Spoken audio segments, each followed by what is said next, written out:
Buenas tardes, caballeros, señoritas, bienvenidos, bienvenidas a un nuevo video, una nueva clase de historia común, ¿ya? Lo de hoy será las funciones y órganos del Estado chileno, principalmente la función ejecutiva y legislativa y los organismos autónomos del Estado, ¿ya? Como el Tribunal Calificador de Elecciones. Claro ejemplo. La función judicial y el sistema judicial chileno en la siguiente sesión, ya que es mucho más extenso y hay que ver cada institución, como la Corte Suprema, tribunales de apelaciones, de justicia, etcétera, etcétera, etcétera. ¿Ya? La clase anterior. La clase anterior estuvo centrada a los principios de la supremacía constitucional, ¿cierto? Como la probidad, la transparencia, la ley de transparencia, tanto activa como pasiva, a la ley de quórum y otros conceptos importantes para entender que la Constitución es lo más importante en nuestra sociedad actualmente, ¿ya? Lo de hoy, un pequeño contexto, un pequeño diálogo, ¿ya? En Chile, actualmente por constitución que ustedes revisaron, lo más probable, eh, dicen los primeros artículos que tenemos el principio de separación de funciones del Estado, ¿cierto? Que se puede ligar y puede estar relacionado también con el tema de la separación de los poderes del Estado de Montesquieu, Locke y Voltaire también en su tiempo, ¿ya? Lo primero, dice, al decir función estamos haciendo referencia a las tareas o actividades generales del Estado que son necesarias para el cumplimiento de sus fines, ¿ya? Esto es muy importante. Tareas o actividades del Estado, ¿ya? Importantísimo. Estas tareas o actividades que están por acá son desarrolladas por los órganos del Estado, ¿ya? Que tienen mando normativo sobre el conjunto de la población. Todos. El órgano no es un poder, es una instancia que ejecuta el poder del Estado, o sea, el ejecutivo, el legislativo, el judicial, ¿ya? Entonces, la función realiza las tareas o actividades y el órgano lo ejecuta en cierta medida, ¿ya? Primera función del día de hoy es la función ejecutiva, que principalmente toma decisiones, administra y hace ejecución del Estado el cumplimiento de las leyes, ¿cierto? Las leyes establecidas por la Constitución Política de nuestro país.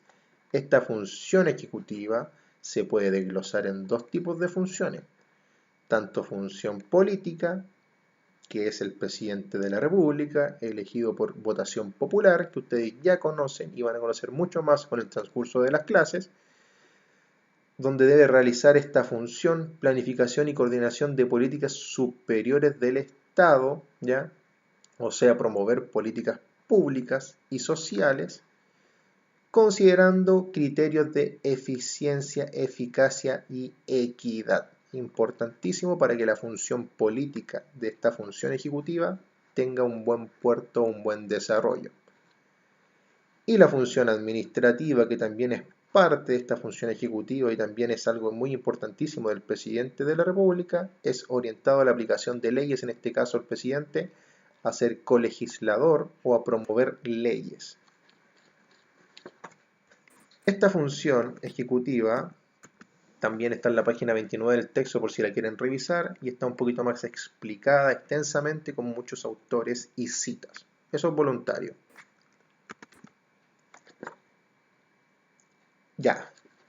El que compone esta función ejecutiva es el presidente de la República, ¿cierto? A él le compete tanto el gobierno como la administración superior del Estado. ¿Por qué dice eso? Ustedes han escuchado lo más probable en España, en Francia, en Inglaterra, donde hay un primer ministro, está el presidente, está el rey, ¿cierto? Y ahí se separa el poder y la función del Estado. A veces el primer ministro es jefe de gobierno, el rey es jefe de Estado, y se va separando la función y el poder. En este caso no. Es jefe de gobierno y jefe de Estado el presidente de la República, ambos. Actualmente por constitución política son 4 años de gobierno sin derecho a reelección en comparación con Bolivia o Estados Unidos, donde hay reelección. En la reforma constitucional del año 2005 se cambia a estos 4 años, antes eran 6 años. Por eso que Elwin fue presidente del 1990 a 1994, después Ruiz Tagle y Lagos del 94 al 2000 y del 2000 al 2006 respectivamente, ¿ya? Importante para ser parte de esta función ejecutiva, hay que saber los requisitos para ser presidente, que ustedes y todos sabemos en gran medida. Primero, ser chileno, obvio, tener cumplido los 35 años de edad como mínimo para poder postular a ser presidente de la República, y ser ciudadano con derecho a sufragio a voto, o sea, no estar privado de libertad. ¿Cuáles son las principales atribuciones del presidente? ¿Y por qué el presidente está acá inserto y está en la explicación? Porque el presidente es la parte fundamental de la función ejecutiva, ¿ya?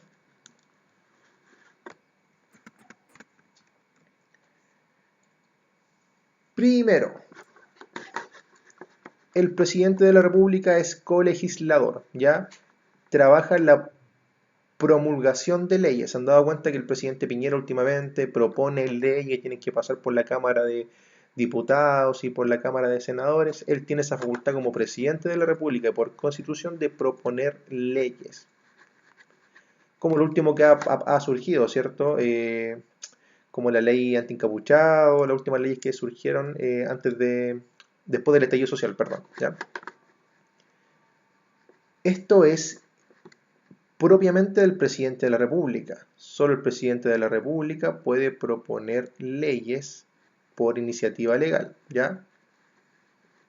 También tiene la opción de convocar a plebiscitos, que existen dos tipos de plebiscito, el que ustedes conocen nacional y también un plebiscito comunal, que lo vamos a explicar con el transcurso de las clases cuando lleguemos a la parte del sistema electoral chileno principalmente, ¿ya?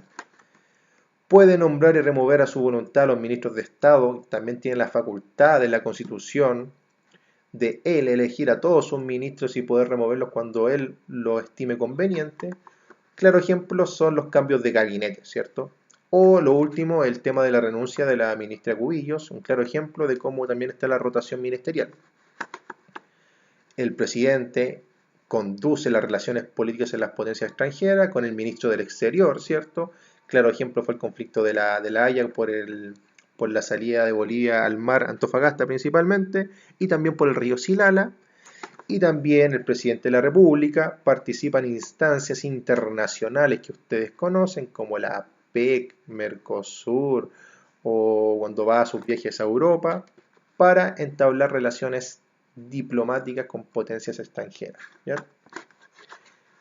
El presidente de la República designa y remueve a los comandantes en jefe de las Fuerzas Armadas, ¿cierto? También importante, una atribución de él. Y antes de esto, ¿se acuerdan que los comandantes jefes de las Fuerzas Armadas eran vitalicios en gran medida con las ideas de Pinochet? ¿Se acuerdan de acá? Que lo expliqué. Él es la única persona que puede otorgar indultos, importantísimo. La única persona que puede otorgar indultos, ya por cadena de... por presidio, por pena de muerte, en su tiempo, que acá en Chile ya está eliminada, ¿ya? Pero es la única persona que tiene la facultad por constitución de otorgar indultos, ¿ya? Y él también puede declarar estados de excepción constitucional, o estados de catástrofe, lo que está pasando ahora. Claro ejemplo, para graficarlo, fue el tema de los 90 días de estado de catástrofe en Chile por el tema del coronavirus, ¿cierto? Ustedes hay un claro ejemplo de esa facultad que le da la Constitución. La función legislativa está ligada especialmente al Congreso Nacional en sus ambas cámaras, tanto Cámara de Diputados como Cámara de Senadores. La función legislativa se asocia con la producción de normas generales y obligatorias, tendientes a regular la conducta de las personas, sean gobernantes o no, y con respecto a todo tipo de relaciones que se establezcan entre ellos. Si bien se habla de producción de normas, y ello indica la creación de un derecho nuevo, no preexistente, la función legislativa no solo está orientada a crear normas nuevas, sino también las puede modificar o anular. En breves palabras, la función legislativa es la que crea, modifica o anula leyes, ¿cierto? Reflejado en el Congreso Nacional. Perdón. Esta función legislativa del Congreso y estos puntos que están acá en este pequeño gráfico, este pequeño esquema, ¿ya? Son función propiamente del Congreso, ¿ya? De nadie más. Primero, tiene una función legislativa y política importantísima. Ustedes saben la importancia actualmente del Congreso, ¿ya? Es un órgano bicameral que tiene Cámara de Diputados y Cámara de Senadores, que pueden aprobar o desechar, tratados internacionales, tratados en materias económicas o políticas. Esos tratados, claro ejemplo, son los tratados de libre comercio que firma Chile con China, con Corea del Sur o con la Unión Europea, ¿cierto? Y el Congreso puede rechazar esta medida que también promueve el presidente de la República y también puede pronunciarse cuando corresponda a un estado de excepción constitucional. Facultad del presidente, ¿cierto? Puede decir, no, creemos que fue una decisión mal tomada, o cuestiona el presidente, también llega a algún tipo de consenso. Esto también es voluntario. Les voy a enviar un documento de un segundo, lo estoy buscando acá, del Congreso Nacional, de la Biblioteca del Congreso Nacional de Chile. Es un documento súper cortito, que también no es obligación que lo vean, es solamente voluntario, la persona que lo quiera observar, donde está explicado el tema del Senado, Cámara de Diputados, el Congreso, todas las sesiones de sala que usted me imagino que conocen, que está el canal del Senado, el canal de los diputados, todas esas sesiones extraordinarias que existen, y también podrían acercarse un poco más a la realidad del Congreso Nacional, ¿ya? El documento tiene aproximadamente 12 hojas, ¿ya? Y es voluntario, ¿ya? Y la persona que lo ojee, lo lea, puede también nutrirse un poquito más de información y me podría comentar si es que quiere, voluntario nuevamente, qué piensa del documento, ¿ya? Entonces, volvamos. La composición del Congreso Nacional, ¿ya? El Congreso tiene una historia larguísima en Chile, desde la creación casi de República Independiente en 1811 en adelante, ¿ya? Primero, la Cámara Baja o la Cámara de Diputados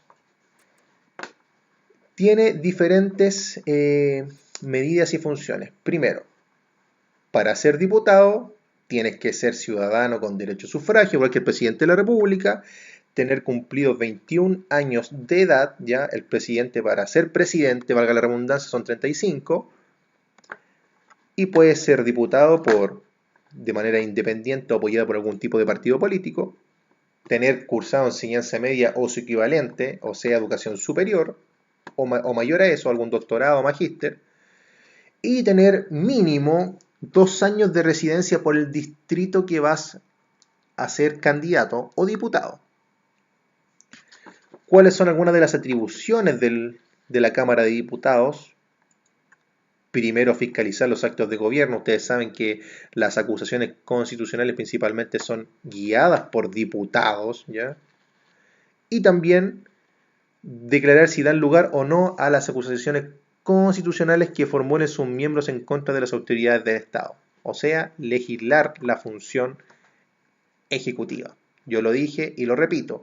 La función ejecutiva y legislativa en la mitad del siglo XX en Chile eran funciones que trabajaban de forma independiente.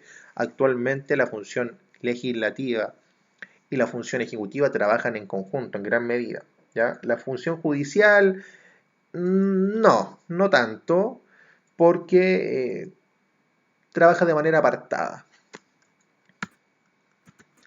Eso con la Cámara de Diputados. El Senado, que está en la página 34 de su libro, también por si lo quieren revisar, pero es casi lo mismo que está acá de forma resumida, ¿ya? Primero, en la Cámara Alta y necesitas diferentes requisitos para ser senador. Igual que todo, tener derecho a votar, tener cumplido 35 años al igual que el presidente de la República, tener enseñanza media o su equivalente igual que los diputados, y las atribuciones del Senado son las siguientes. Conocer las acusaciones de la Cámara de Diputados en contra de autoridades de Estado. Ustedes saben que cuando pasa alguna ley o alguna acusación tiene que pasar primero por la Cámara de Diputados y la Cámara de Senadores es la que decide realmente si aplica o no aplica, ¿ya? Decidir si hay o no lugar para acciones judiciales en contra de algún ministro de Estado, claro ejemplo es el ministro Chadwick en su tiempo. Otorgar acuerdo para que el presidente pueda salir del país cuando el presidente lo amerita algún viaje internacional. Y aprobar por los 2/3 de senadores en ejercicio. Principalmente puede ser reflejado esta aprobación en la ley de quórum, ¿cierto? Cuando necesitan un porcentaje mínimo para poder modificar o proponer o anular alguna ley, 50+1.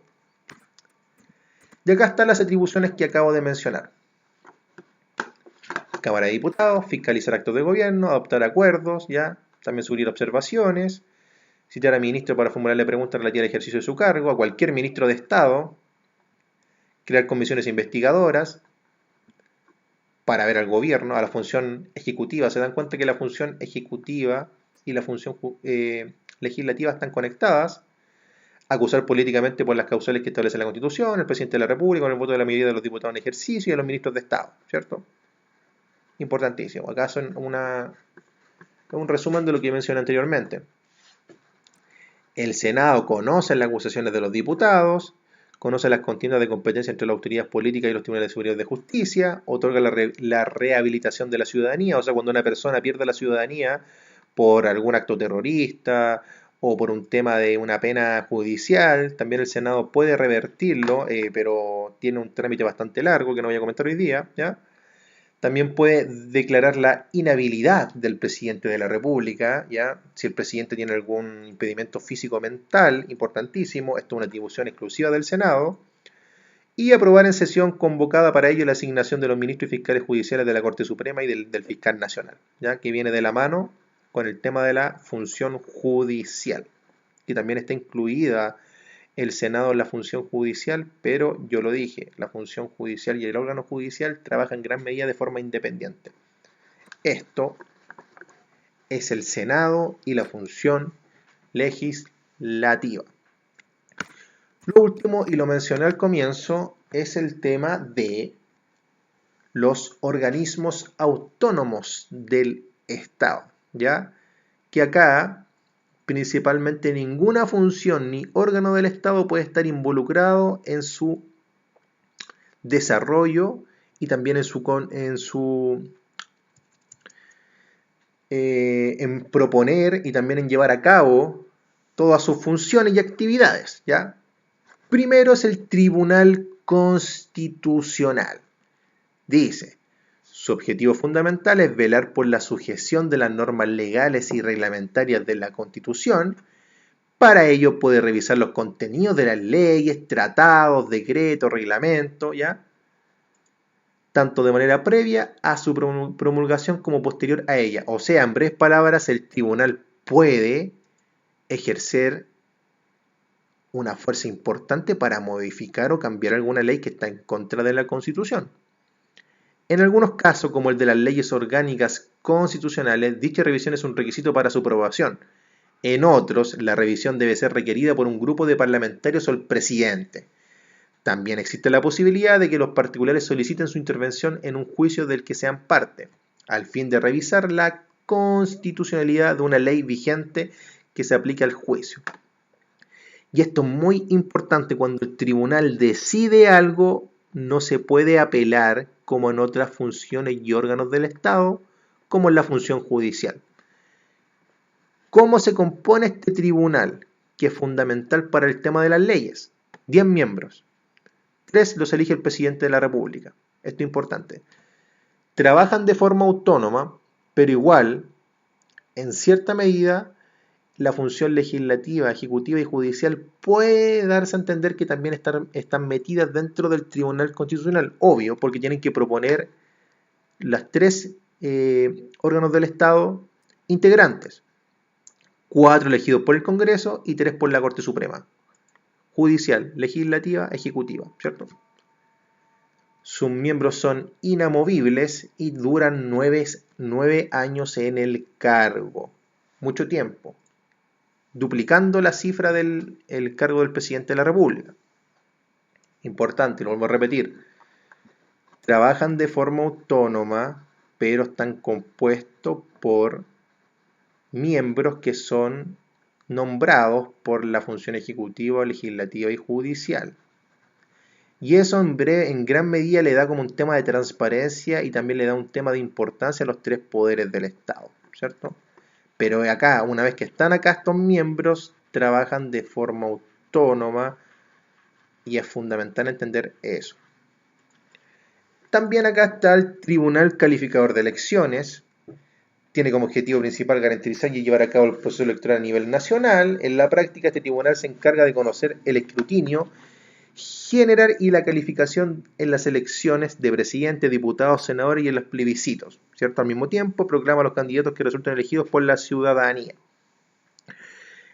Cada región tiene su tribunal electoral y también acá está incluido el tema del CERVEL, ¿cierto? El servicio de elección, ¿ya? Está compuesta por 5 miembros, 3 ministros o exministros de la Corte Suprema, un abogado elegido por la misma y un expresidente del Senado o de la Cámara de Diputados. Para que vean, es importante, son órganos autónomos, pero todavía también están conectados con los miembros que son elegidos, ejecutivo, legislativo, judicial. Las últimas 2 son las siguientes. La Contraloría General de la República. Controlar la legalidad de los actos en la administración del Estado. En concreto, fiscalizar el ingreso y la inversión de los fondos del fisco, las municipalidades y las instituciones o servicios estatales. Examina y juzga las cuentas de aquellos que tengan bienes del fisco a su cargo y lleva la Contraloría General de la Nación. En breves palabras, la Contraloría General de la República es como el tesorero de un curso, ¿cierto? Ve en qué se gastó, en qué no se gastó, si existe algún déficit fiscal, también propone cómo se pueden utilizar de mejor forma los recursos, ¿ya? Asimismo, toma razón de los decretos, los reglamentos y otras resoluciones de los organismos de la administración del Estado, pudiendo hacerles ver a los mismos los problemas de la legalidad que ellos contengan, ¿cierto? La Contraloría se puede meter en los órganos del Estado y decirle, ¿sabe que usted, caballero? Por ejemplo, presidente de la República, en su ley de presupuesto, en el ámbito de la salud, usted declaró que iba a inyectar $1.000 millones y en realidad es poco viable, o inyectó menos de recursos, etc. ¿Ya? Está compuesta por el Contralor General de la República, quien debe tener al menos 10 años de título de abogado, y la designa el presidente con la aceptación del 3,5 de los miembros del Senado. Importante. El cargo tiene una duración de 8 años, o cesa al cumplir 75 años de edad.